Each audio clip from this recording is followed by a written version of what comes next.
иногда их не так чувствуем, не так понимаем. Но вот сейчас перед нами Божья Матерь, образ мироточивый. Пусть каждый, подходя к ней, помолится, попросит главное, не какие-то личные нужды, хотя и они бывают, и болезни, и страдания, но спасение души, покаяние, чтобы Божья Матерь пребывала с нами всегда, не только сегодня, и чтобы во всем нам помогала.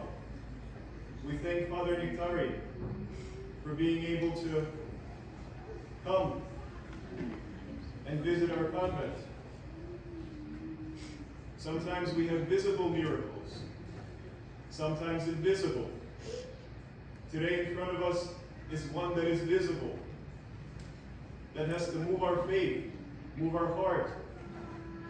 And we have to come to the holy icon, not just with our earthly needs, but with what's most important: salvation, repentance, love for one another, love for God.